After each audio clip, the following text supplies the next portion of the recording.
Élisabeth Vigée-Lebrun est certainement l'artiste la plus connue de cette exposition. C'était la portraitiste préférée de Marie-Antoinette. C'est l'une des rares femmes qui a réussi à entrer à l'Académie royale de peinture et de sculpture pendant la période couverte par l'exposition. Mais ça n'a pas empêché son œuvre d'être régulièrement discréditée par la critique, que ce soit de son vivant et après sa mort.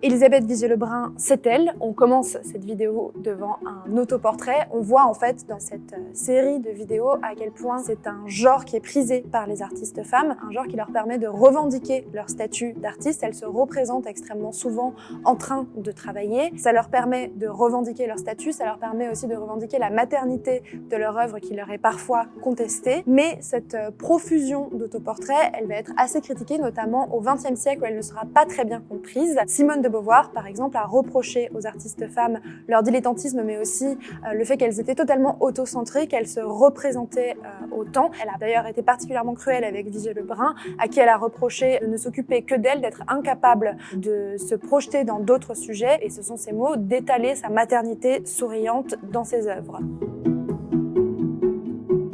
Ces autoportraits, ils permettent aussi évidemment aux artistes femmes de montrer ce dont elles sont capables, de montrer à quel point elles sont de bonnes portraitistes. C'est une stratégie que va beaucoup utiliser Élisabeth Louise Vigée-Lebrun dans les différents salons auxquels elle va participer. Elle va véritablement créer des tendances en se représentant dans telle ou telle position, obtenir de plus en plus de commandes qui imitent ces autoportraits, et elle va très rapidement être identifiée comme une excellente portraitiste et surtout une excellente portraitiste de femmes.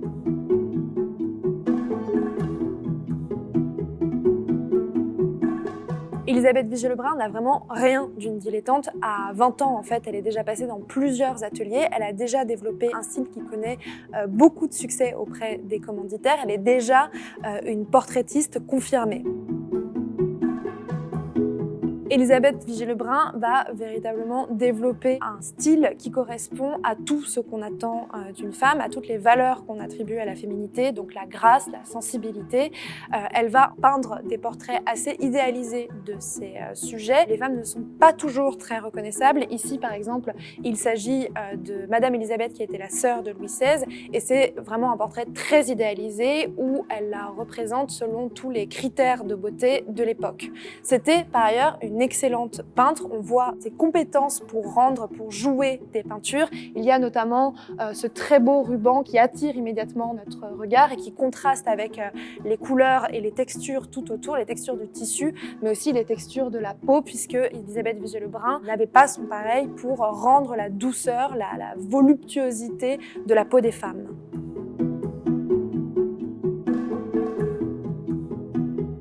Vigée-Lebrun obtient donc des commandes de plus en plus prestigieuses jusqu'à ce que Marie-Antoinette elle-même lui demande un premier portrait, un portrait qui lui plaît tellement que Vigée-Lebrun va devenir la portraitiste favorite de la reine. Elle va peindre 30 tableaux d'elle. Celui-ci est le tableau qu'elle propose dans son premier salon de l'Académie, et ce portrait fait scandale. Elle représente la reine dans une tenue en fait qui est une tenue d'intérieur, qui n'est absolument pas une tenue d'apparat, et une reine ne doit pas être présentée ainsi. Le tableau va faire un tel scandale qu'après quelques jours de salon, il va être retiré et remplacé par un autre portrait de Marie-Antoinette, et toujours par Vigée-Lebrun.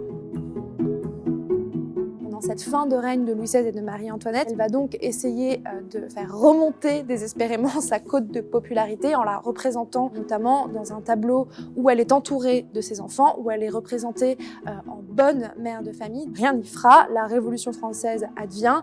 Vigée-Lebrun va devoir fuir la France, va devoir s'exiler puisqu'elle est bien trop liée à la royauté. Un exil tout à fait glorieux puisqu'elle va faire le tour des cours d'Europe. Elle obtiendra des commandes tout aussi prestigieuses que celles qu'elle a obtenues en France. Et on verra dans les autres vidéos de ce cycle comment les autres artistes ont continué à mener une carrière après la Révolution française.